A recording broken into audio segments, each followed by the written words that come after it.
tayong lahat. Ngayon, magtuturo na naman tayo ng isang napakagandang classic song, Babe yung pamagat niyan. At sa mga nagko-comment at nagre-request guys, ay huwag niyong kalimutan i-click yung like button para mas may recommend yung video natin. Dahil napakalaking tulong pag nilike yung video natin. At huwag niyo na rin kalimutan i-click yung subscribe, then i-bell all niyo na rin. Salamat po. At siya nga pala guys, magpapasalamat din tayo sa ating supporter na nagpalipad. Yan, nagpalipad siya ng super tank na si Jane Varona Vlog at si Ma'am Sala Mix TV. Yan, sa mga gustong mag super thanks guys, huwag kayong mahiya. Hindi, joke lang. Yan, salamat po sa mga nagpalipad. Merong channel din, paki-support na rin yan, si Jane Varona Vlog. Yan, meron din siyang channel guys, paki-subscribe nyo na rin. Tapos si Ma'am Rasala Mix TV. Yan, bago pa lang ang channel niya guys, ang content niya is karaoke. Kung gusto nyong kumanta, gusto nyong mag-karaoke, ay yung channel niya yung inyong piliin dahil napakaganda ng -1 niya. Para malaman nyo, try nyo guys. Yon. Balik tayo sa tutorial. Babe yung pamagat niyan, kinanta ng Sticks. Yan, nirequest sa atin yan ng ating idol na si Paul George Lebranda. Yon, ituro daw natin guys ng medyo lower key siya. Siguro para mas madali nilang makanta yung song na to. Kaya sige, pagbigyan natin yung request niya. Pero kailangan natin ng kapo dito, ika-5 fret ng ating gitara. Pero kung gusto niyo mas mababa pa, ilipat nyo lang. Yeah, gets nyo na siguro. Ganito yung intro niyan. Madali lang naman. Sige, pakita natin yung mga chords. Diba, G and G. Then A minor 7. Paliwanag muna natin yung mga chords niya guys. Yung A minor 7, A minor yan, diba? Alisin nyo lang naman yung ring finger nyo. A minor 7. Then babalik ka sa G. Tapos yan, D11. Isang string lang yung D11 guys. Yung second string, first fret. Tapos D. Instead na D4 yung gamitin natin. Di ba ang laging partner ng D ay D4? Yan, instead of D4 guys, ay mas gusto kong gamitin natin yung D11 dito sa song na to, dito sa Babe.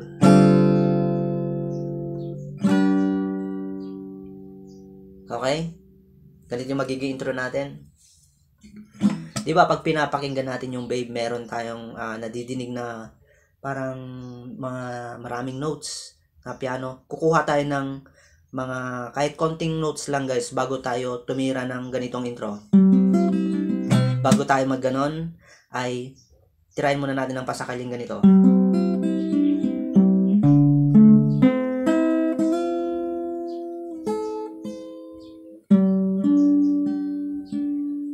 Diba?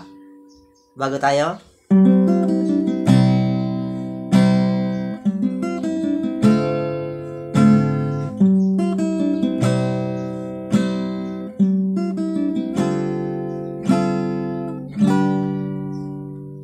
Okay. Doon muna tayo guys, doon sa unang part niya, yung sinasabi natin. Konting notes lang naman yon. Okay, bali yung chord na yon guys, kinuha natin sa chord ng G, A minor 7, at D. Yun lang muna. Okay, doon tayo sa part ng G. Yung hintuturo nyo, idalhin nyo dito sa second string. Yan, first fret. Yung G muna tayo guys, ganito yung kakalabitin natin dyan. 4, 3, 2. Ganitong tunog yan.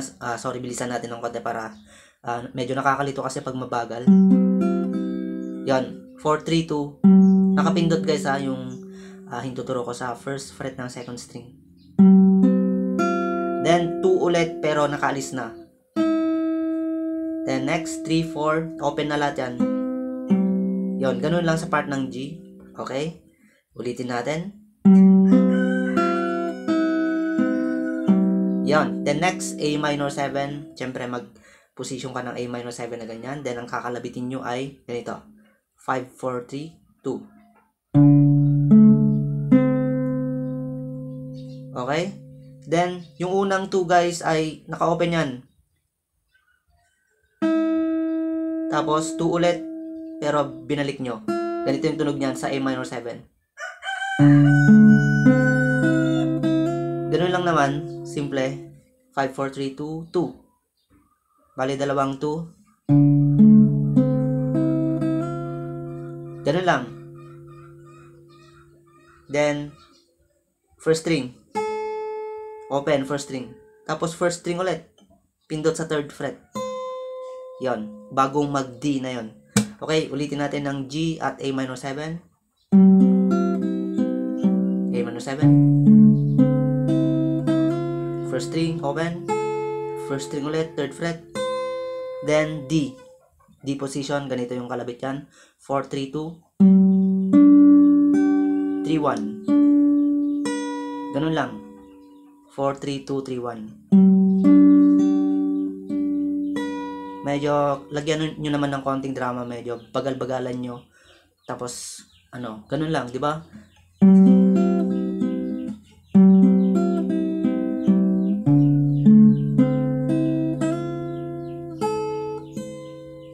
D, 4, 3, 2, 3, 1.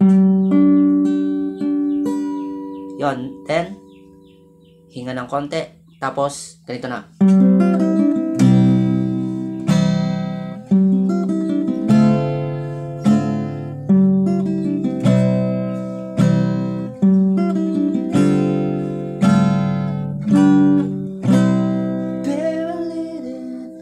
Okay, yun muna yung ituturo natin, guys.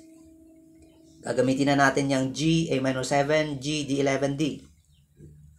Bago tayo mag-G ay tirahin natin ng ganito. Yan. Ang unang gagawin natin, kalabitin natin yung 4 at 3 na string magkasunod, open. Tapos second string, first fret.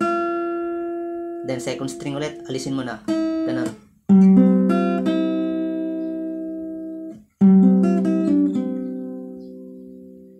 Okay, ulitin natin. 4, 3. Open yan, magkasunod.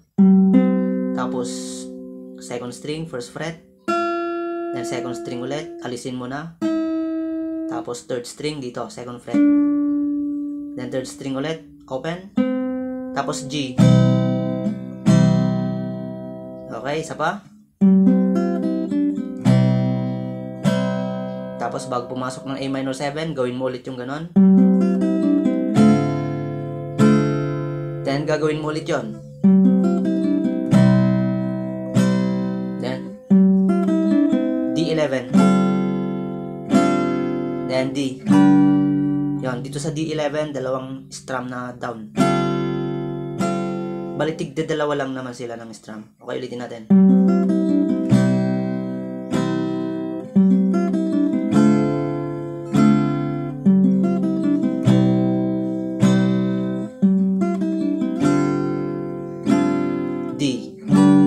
Sa D, isang strum na lang. Ganun lang, guys, yung intro niyan. Then, verse na tayo. Okay, pakita natin yung chords ng verse G. Tapos, G6, guys. Di ba ganito yung G natin? Ganitong G gamitin natin, guys, yung open yung second string. G next, G6. Ang G6, guys, yung aking middle finger ay dinala ko lang dito. Yan, fourth string ng second fret. G6 yan. Tapos, A minor 7, D11, at D.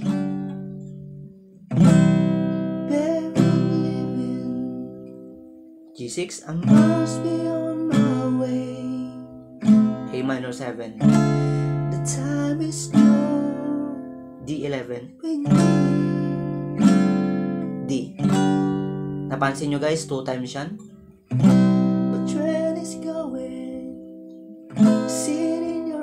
Para may timing nyo, kahit strum lang, kahit isang strum, dalawang strum, gano'n. The love don't need your thing. Simple lang. Okay, buuin natin. Hindi kasi natin siya pwedeng kantahin, guys, kasi bawal talaga yon. May policy kasi sa YouTube na makaka-copyright ka, lalo na pag na-copyright strike ka. Hindi ka pwedeng makatatlong ganun, guys, kasi automatic na mabubura yung channel natin. Kaya, ingat-ingat lang, guys, sa mga ganitong content. Kaya, Kung mas maganda, i-humming nyo na lang. Pero pag kinanta nyo naman, titigil-tigil kayo, ganun. Ang technique dyan para ano. Pero meron pa rin hindi nakakalusot, copyright strike pa rin. Kagaya nung ako guys, naka-isang strike na ako, kaya medyo nag-iingat na tayo ng konti. Okay.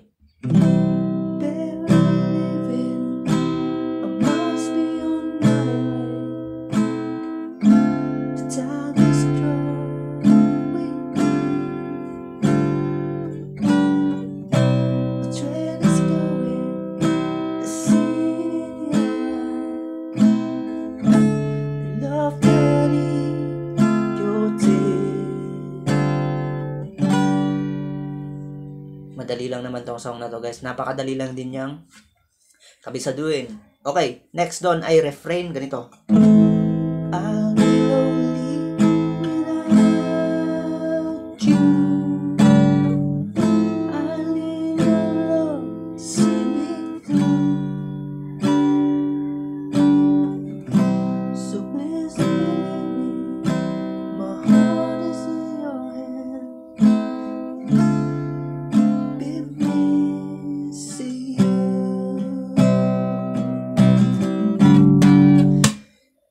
Diba? Kuha nyo na yan. Sige, paliwanag natin. Siyempre, E minor yung una dyan. Cause I be lonely. Then C major 7. Yan, parang C, nakaalis lang yung hintuturo. Cause I'll be lonely without D. Balik C major 7 yan. I need your love to see me. The next ay So Please Believe Me ay babalik ka sa G. Parte pa rin to ng refrain niya guys. Yun, yung nasa baba. So please believe me, my heart is in your hand, and I'll be seeing you. Then yung D, yung belo niya. You know it's. Okay, dadako na tayo agad guys sa kanyang refrain. Chorus. Ganito yung chorus niya. You know it's true.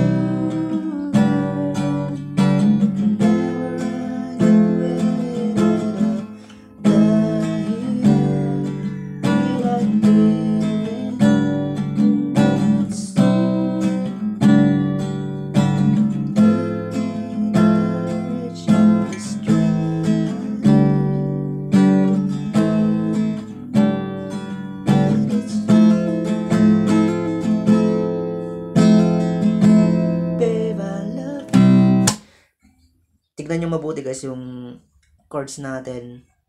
Twice in ulit. Sa dulo, C major 7. Okay. You know it. The next C. Then E minor at D. Then E minor at D ulit. Yun. Then repeat. No, it's you.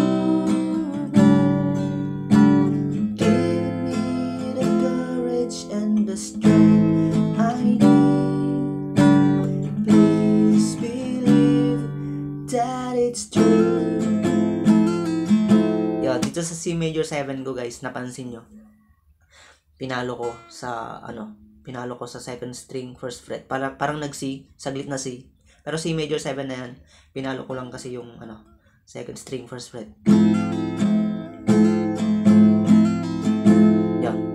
Basta timing nyo yun guys. Ni-strum ko lang yan.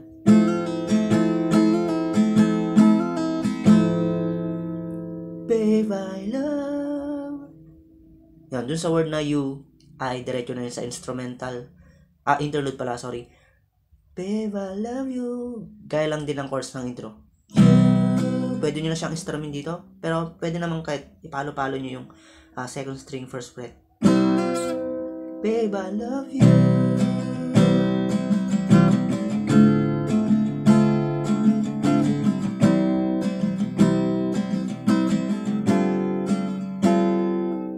Then next, ito na yung instrumental niya.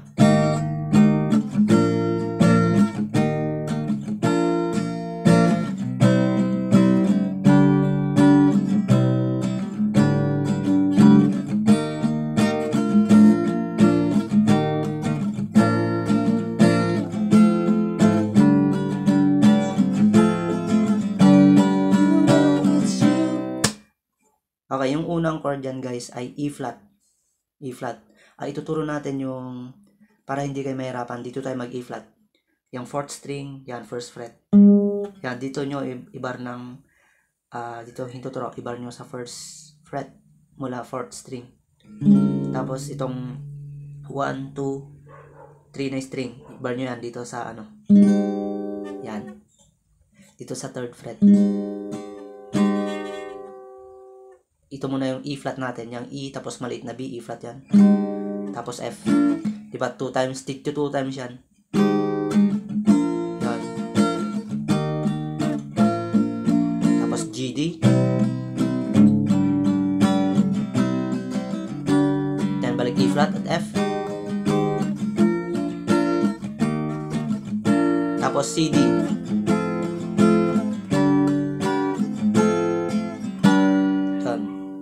Ang pag-strum doon guys, 2 counts. 2 counts yung transition, 2 counts yung tempo ng pag-strum diyan. Tapos next ulitin yung chorus. You know it's you.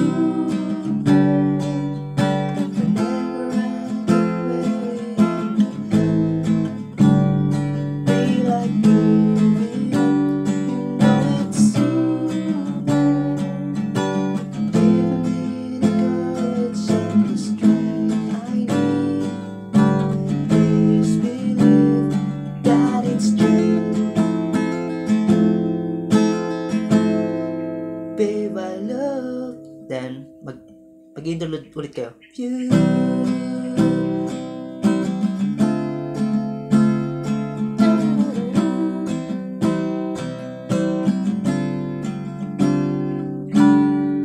Then, yung next doon guys, para mag-verse ulit siya. Tawagin natin itong last verse o second verse. Same lang din naman yung chords ng unang verse kanina. Bali, last verse na rin to eh. Verse 2 o last verse, pareho lang yan. Barely living, I say it once again. Somehow trying to smile.